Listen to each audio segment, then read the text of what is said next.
What about BJP role ఎట్లా ఉండబోతుంది? BJP ఎందుకండి, బీజేపీ గురించి మనం ఎందుకు పట్టించుకోవాలి? అసలు వాళ్ళే నిద్రపోయినారు, వాళ్ళు అసలు పట్టించుకోవాలి. వాళ్ళకి కావాల్సింది కిషన్ రెడ్డి అంటే బీజేపీ అంటే కిషన్ రెడ్డి. కిషన్ రెడ్డికి ఏం కావాలి? మా ఓడు, మా రెడ్డి, మా నాయకుడు, మా బంధువు అధికారంలో ఉన్నాడు, ముఖ్యమంత్రిగా ఉన్నాడు, ఆయన పాలనను ఎందుకు దెబ్బతీయాలా అనే ఉద్దేశంతో ఆయన ఉన్నాడు. అందుకే బండి సంజయ్ అరణ్య రోదనం అవుతుంది తప్ప బండి సంజయ్ బీసీల కులజనగణన సరిగ్గా జరగలేదంటే రేవంత్ రెడ్డికి మదండి కోపం వస్తుంది, బండి సంజయ్ విమర్శలు చేస్తున్నాడు. అదే మరి కిషన్ రెడ్డి కూడా అదే మాట మాట్లాడుతుంది. నేను అడుగుతున్న కిషన్ రెడ్డి, నిజంగా నువ్వు క్యాబినెట్లో ఒకవేళ మంత్రివి అయితే నీ ప్రధానమంత్రిని డిఫెండ్ చేయాలన్న చిత్తశుద్ధి నీకుంటే నిన్న రేవంత్ రెడ్డి అయితే మొట్టమొదటిగా మళ్ళా ఒకసారి మోడీ యొక్క కులం గురించి మాట్లాడినప్పుడు నీ భాష ఎట్లుండాలా, నువ్వు ఏ రకంగా విమర్శించాలి అంటే నువ్వేదో బలవంత పాట పాడుతున్నావు అని తెలుస్తుందా లేదా? మీకు అర్థం అవ్వట్లేదా? ఇక్కడ కిషన్ రెడ్డి అండ్ రేవంత్ రెడ్డి ఇద్దరు దే ఆర్ టుగెదర్ అని. అధ్యక్షుని మార్చబోతున్నారు కదా రేపు ఎవరు? బీజేపీ వాళ్ళు. మళ్ళా మారిస్తే గదే చేస్తారు సార్, మళ్ళా ఇంకో దొరకి ఇస్తారు, లేకపోతే ఇంకెవడికో ఇస్తారు. ఓబీసీకే ఇస్తారు అంటున్నారు కదా. ఏ ఓబీసీకి ఇస్తారు? ఏ ఓబీసీకి ఇస్తారు? ఓబీసీ లేకపోతే ఈటల రాజేందర్ బీసీ కాదు sir, please sorry, I don't disagree with him. He never identified himself with BC. ఆయన బీసీ ఉద్యమాలలో ఎన్నడూ పార్టిసిపేట్ కాలేదు, బీసీల తరఫున ఎన్నడూ మాట్లాడలేదు, సహజంగా బీసీల భావజాలాన్ని ఆయన ఎన్నడూ పుచ్చుకోలేదు. ఆయన ఎప్పుడు తర్వాత మీకు ఇంకో విషయం చెప్పాలి sir, endemically you have to test a person. ఆయన భార్య, పిల్లలు, వాళ్ళందరికీ ఎవరితో సంబంధాలు ఉన్నాయి సార్? ఎంతమంది బీసీలు ఉన్నారు ఆయన కుటుంబాల్లో?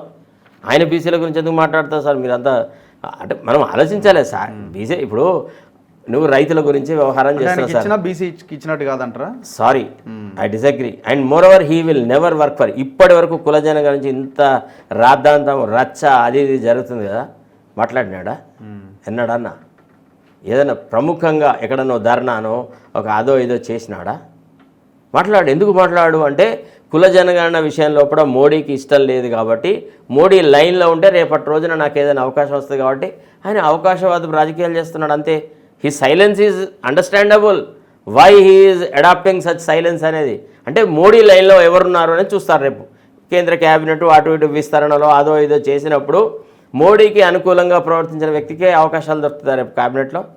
So Etela Rajender must be waiting for an opportunity. whenever the cabinet expansion takes place, they will consider as to who is in tune with Modi's ideology. అట్లాంటి వాడికి అవకాశం వస్తే అప్పుడు ఈటల రాజేందర్ కేంద్ర మంత్రి అవుతాడు.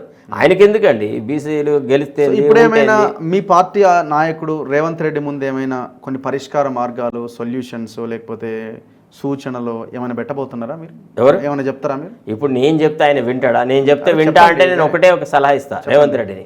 చాలు ఇంతకాలం పరిపాలించినావు కదా, ఎట్లాగో నీ జీవిత ఆశయం జరిగిందా, ముఖ్యమంత్రి పదవికి రాజీనామా పెట్టేసి కేంద్రంలో పార్టీని బలపరచాలి సార్. పార్టీని బలపరచాలి సార్. దేశంలో కూడా ఇవాళ చూడండి, జరిగిన ఎన్నికల్లో ప్రతి చోట కాంగ్రెస్ ఓడిపోయింది సార్. ఢిల్లీలో ఓడిపోయింది, మహారాష్ట్రలో ఓడిపోయింది, హర్యానాలో ఓడిపోయింది. పార్టీని బలోపేతం చేయడానికి ఆయన సేవలను వాడుకుంటాం సార్. ఆయన చాలా గొప్ప ముఖ్యమంత్రి. పార్టీ ఓడిపోయిందంటే మీ హైకమాండ్, మీ నాయకులు ఆ రాష్ట్రాల్లో ఉన్న పార్టీ కారణం కాదు. కాంగ్రెస్ ముఖ్యమంత్రులు వాళ్ళ పరిపాలన సరిగా చేయకపోవడం వల్ల మోడీ పదే పదే అదే విషయం చెప్పినాడు. కర్ణాటకలో గ్యారంటీలు అమలు జరగట్లేదన్నారు. ఎన్నికలు వచ్చినప్పుడే కర్ణాటకలో ఫ్రీ బస్ ఫెసిలిటీ రద్దు చేస్తామనే చర్చ ఎందుకు వస్తుంది సార్? చెప్పండి ఒక మాట. వాళ్ళు అక్కడ కొట్లాడగస్తున్నారు, ఇక్కడ ఈయనకు అసలే చిత్తశుద్ధి లేదు. ఈయన ఆల్రెడీ మోడీ మనిషి. యాక్చువల్లీ ఈరోజు కాంగ్రెస్ ప్రభుత్వం అంటే ఇది ఇండైరెక్ట్లీ తెలుగుదేశం అండ్ కూటమి ప్రభుత్వం ఉన్నట్టుగా నేను ఫీల్ అవుతున్నాను సార్. ఏదైతే పక్కకున్నటువంటి చంద్రబాబు నాయుడు ప్రభుత్వము ఒక ఎక్స్టెన్షనే రేవంత్ రెడ్డి ప్రభుత్వం అంతే తప్ప ఇది తెలంగాణ ప్రజల ప్రభుత్వం కాదు. తెలంగాణ ప్రజల శ్రేయస్సు కోరే ప్రభుత్వం. ప్రజలు ఏం చేయాలి ఇప్పుడు? మరి ప్రజలు ఏం చేయాలి? ఏం చేస్తారు? ఇక 4 రోజులు అవకాశం కోసం ఎదురు చూస్తారు. రేపు లోకల్ బాడీ ఎన్నికలలో కర్రుగాచి వాత పెడతారు అంతే. లోకల్ బాడీ ఎలక్షన్లో ఎవరికన్నా వేస్తాడు, కాంగ్రెస్కి మాత్రం వేయరు.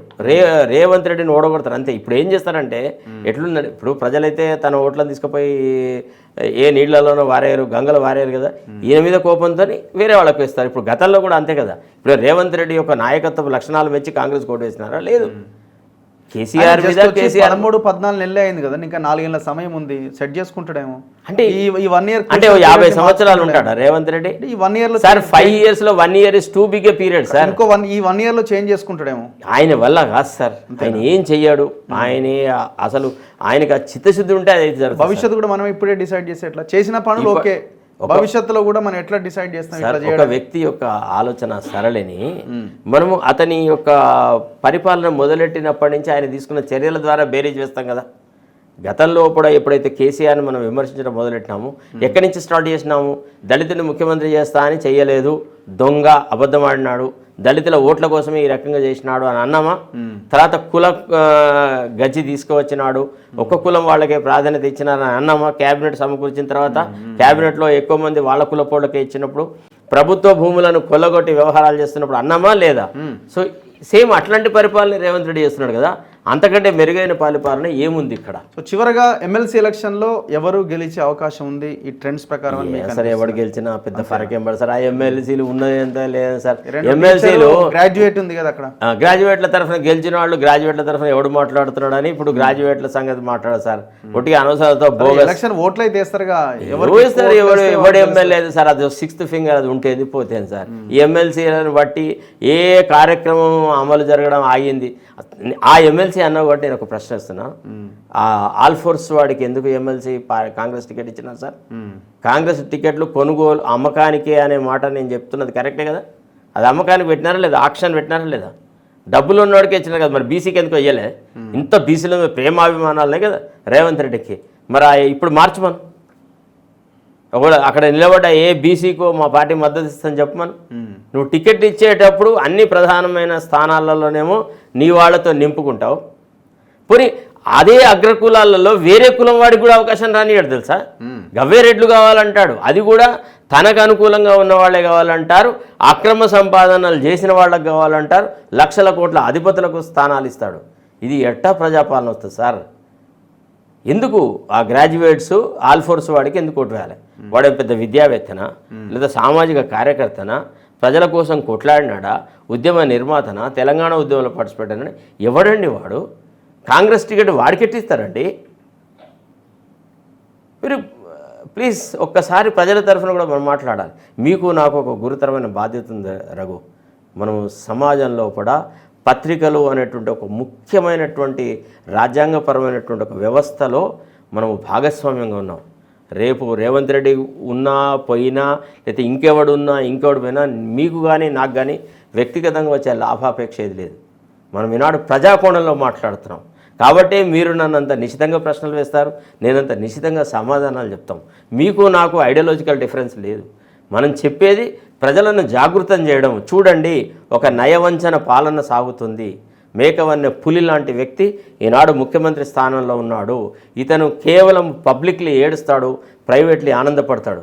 ఏమండి, వేదికలు ఏరుకొని బలహీన వర్గాల వాళ్ళ గురించి మాట్లాడుతున్నాడు. ఈ టాపిక్ ఎప్పుడైతే బాగా వచ్చిందో ఆనాడే ఎందుకు మాట్లాడలేదు? ఏ ప్రెస్ కాన్ఫరెన్స్ పెట్టావు? చిట్చాట్లలో దిక్కులేని విషయాలను మాట్లాడినాడు. మరి కుల జనగణన మీద ఇంత విమర్శలు వస్తున్నప్పుడు ముఖ్యమంత్రి ఎందుకు మాట్లాడలే? Anyway, thank you very much sir. Thank you. కలుద్దాం మళ్ళీ రైట్ సార్. ఇంకో డిబేట్లో. Thank you very much. ఇది శరత్ కుమార్ గారితో స్పెషల్ ఇంటర్వ్యూ. చూస్తూనే ఉండండి మన తొలి వెలుగు.